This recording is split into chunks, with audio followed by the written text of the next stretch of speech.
This is the No Love Songs Music Business Interviews number 4.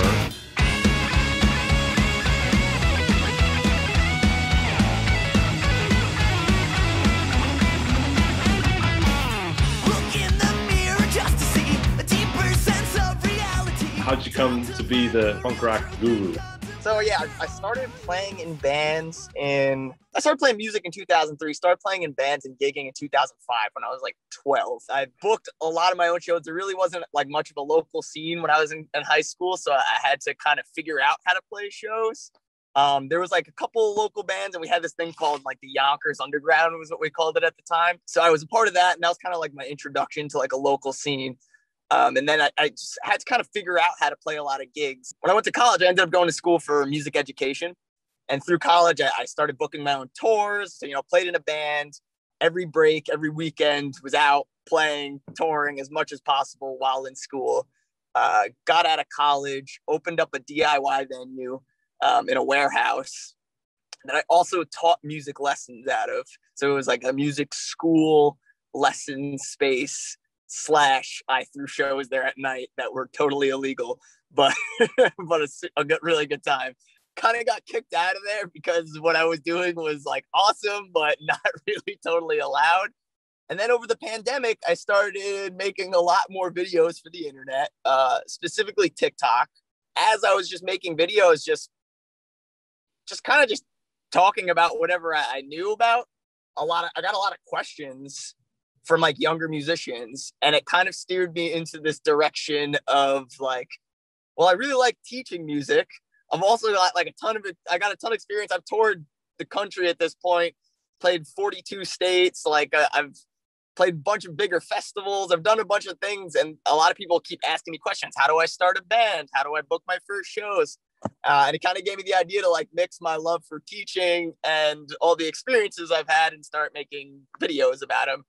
Realizing that not a lot of people were making videos about that kind of stuff. Like I was like, this information isn't like super out there. So could you pinpoint one thing you've done music wise that has been the most profitable? That's a tough one. Not much. I've spent more money than I've ever made. I would say music profit wise, teaching lessons has been the most profitable thing for me. It's how I've earned an income in music, essentially, to fund everything else I do. My opinion, you've got more profitable days ahead. I think what you're doing has a lot of potential for something bigger. Particularly, you're driving a big social media following on several different platforms. I mean, your TikTok following is huge, and I know that people don't really make money from being big on TikTok, but I'm wondering if that's driving other things. Your Spotify looks like really healthy. I'm wondering how you're driving that. There's clearly interest in the message that you have. So the question I'm wondering is, okay, if musicians are doing interesting things like you, there's got to be a way to leverage that. There's interest. People are willing to support that. So beyond just one-on-one lessons, like how do you scale something like you're doing? So I look at my music career now as I used to think, oh, I got to get in a van and tour, and that's how I'm going to make money, because that's how most musicians make money. And when the pandemic hit, I was actually on tour and I had to turn around, and I saw a whole lot of friends have to like cancel everything for 2 years. I have friends that make their money full-time touring, and they just had no income. And I realized that wasn't the safest route, nor is it easy. I mean, nothing is easy. Nothing is easy. So I switched all of my focus now basically into content creation. My real goal is that Shakeout isn't really a band as much anymore as it is a media company. And I am creating like a lot of media, and I'm going to scale all of it to be one like income, a bunch of different income streams through media to scale an income that'll help me live. That's where I'm dead set on doing now. I still tour, I still do that stuff, but I'm more set on that like being the thing I get to do for fun and just enjoy, and not have to worry about that being my income, and more if you have a successful YouTube channel, if your Spotify is successful, if you have a podcast, if you do live streams, all of these things can bring in income that can be sustainable. It just takes a long time. It's just patience. Like, it's just a lot of upfront work that most people probably wouldn't do. Keeping your head down and just knowing that I have something and I need to just keep working towards it until it becomes what I want it to be. Yeah, and like I said, from my opinion, there's definitely something there. I'm wondering about Spotify. So in my band, we put out a single early this year called Black and the Red, and we had a video for it. And the goal was to drive Spotify via Facebook ads. The cool thing was it was like a 70% save rate. We got added to a bunch of people's own playlists, but it was 70% of the people who were listening to us were actually saving the song, which was much better than I'd ever done with paying for Spotify playlist promotion. What do you do for Spotify? So I do TikTok organic, and then I do Facebook ads as well, Instagram specifically, and I just run reels and story ads. So I make a lot of the content, the short form content before a single drops. I'll make it beforehand. I will put it out organically, and then I see what hits, and then I pay to promote those posts through the ads manager, and I just run conversion ads to like a landing page and drive people to Spotify to the song. Definitely had better success like trying to make something that doesn't look like an ad. So for example, I'm getting like pretty ridiculous results on one of my ads right now, where I'm getting like 16-cent conversions to Spotify in the United States and Canada and the UK, which are the expensive countries.